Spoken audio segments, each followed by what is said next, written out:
Antes de começar este vídeo, algumas orientações importantes, porque vocês sabem, runner ajuda runner. Se inscreva, curta e compartilha. E agora bora pro vídeo! Olá amigos runners, tudo bem com vocês?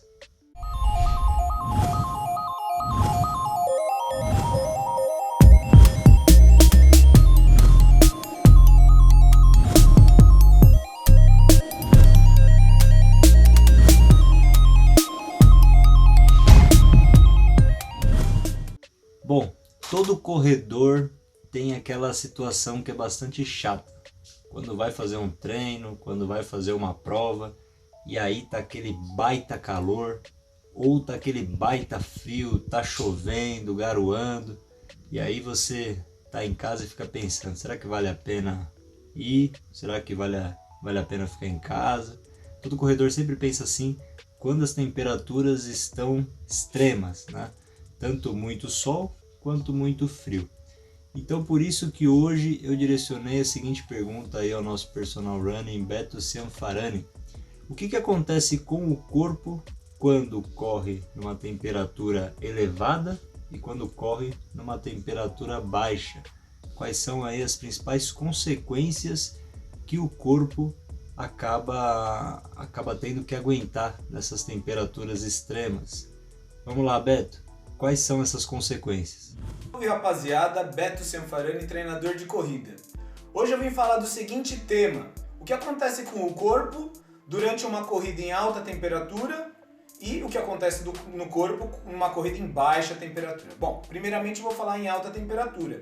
Quando a temperatura está muito alta, o nosso corpo tende com certeza a superaquecer, a ficar mais quente.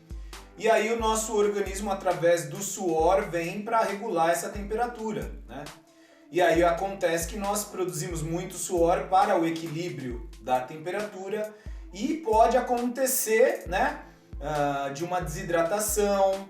No suor a gente não perde só água, a gente perde outros nutrientes que são responsáveis, pelo funcionamento do corpo durante a atividade física.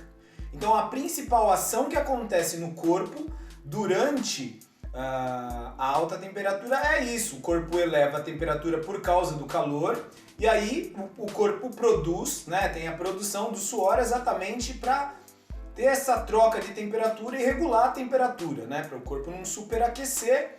E nessa que a gente vem com o intuito de regular a temperatura, pode ser que ocorra uma desidratação, e essa perda de alguns sais que pode estar comprometendo o andamento do corpo, as famosas cãibras, os desconfortos.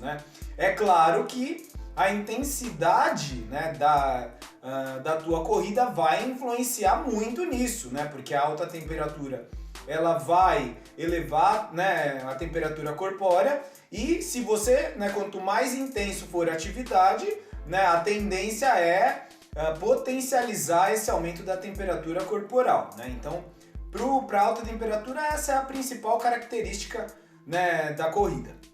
Falando agora da baixa temperatura, no início, se a gente pegar uma temperatura bem baixa, no início ocorre um maior gasto calórico para aquecer o corpo, para o aquecimento mínimo. Tanto é que a gente às vezes ouve que no inverno a gente tem um gasto calórico maior.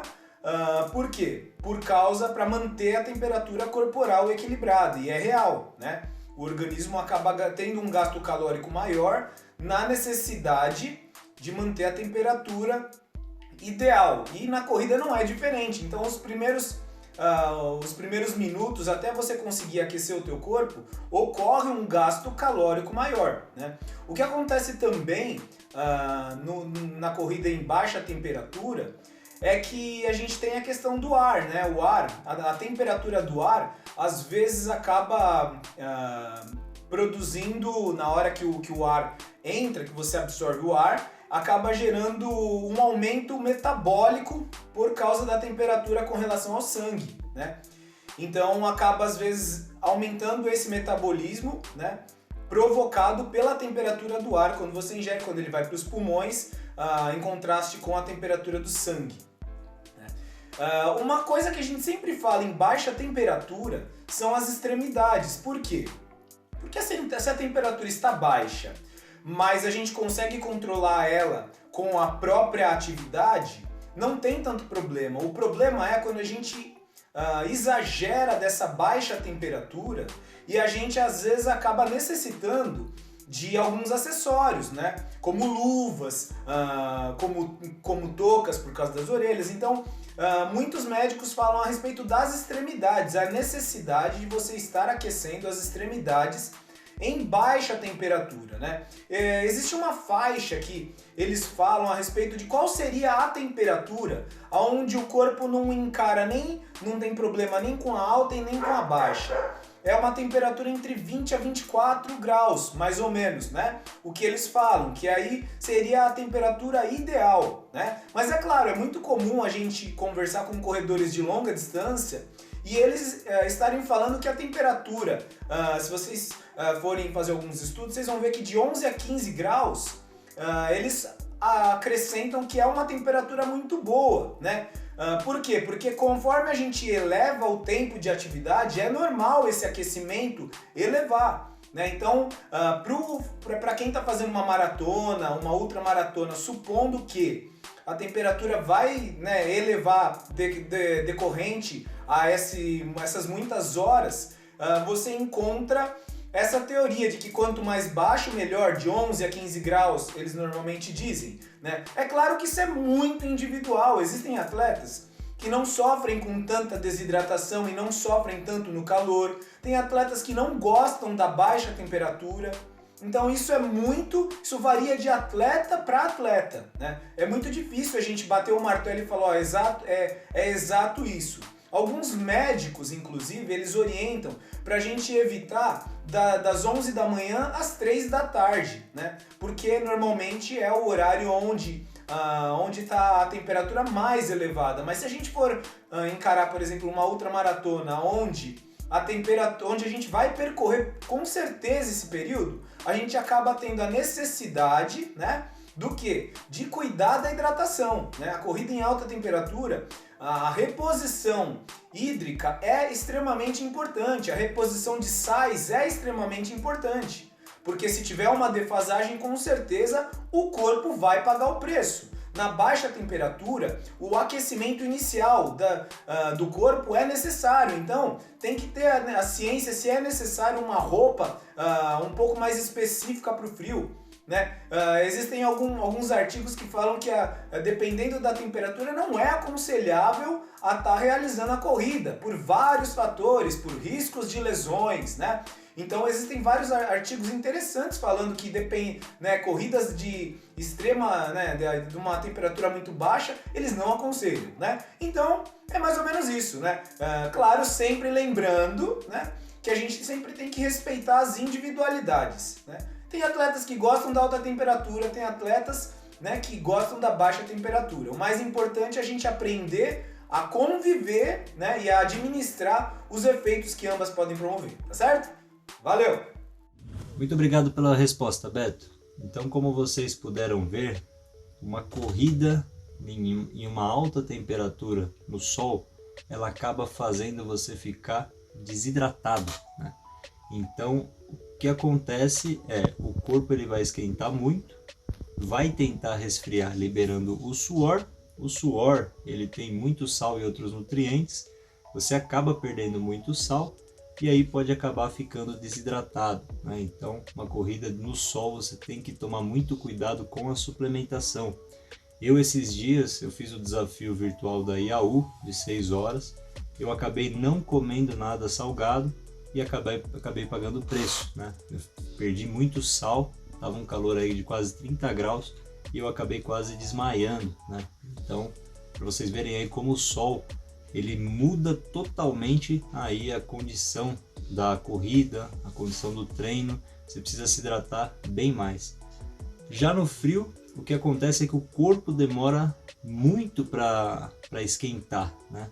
Então você tem um gasto calórico muito maior no começo para você ter o mesmo desempenho de quando você está numa temperatura mais amena ou até mesmo quando você está correndo numa alta temperatura, né? Então o corpo demora muito para esquentar. Entre as duas condições, a condição que é menos que é menos complicada, assim, seria então a condição do frio, né? Por que isso? Porque você pode estar se agasalhando, você pode estar se aquecendo antes de começar a correr, então aí você acaba minimizando um pouco isso de você ter que estar aquecendo o seu corpo para começar a correr, então isso acaba minimizando. Agora, no sol é muito difícil, você acaba perdendo muitos nutrientes, acaba perdendo muito sal, então você tem que estar toda hora se hidratando, você tem que estar toda hora suplementando.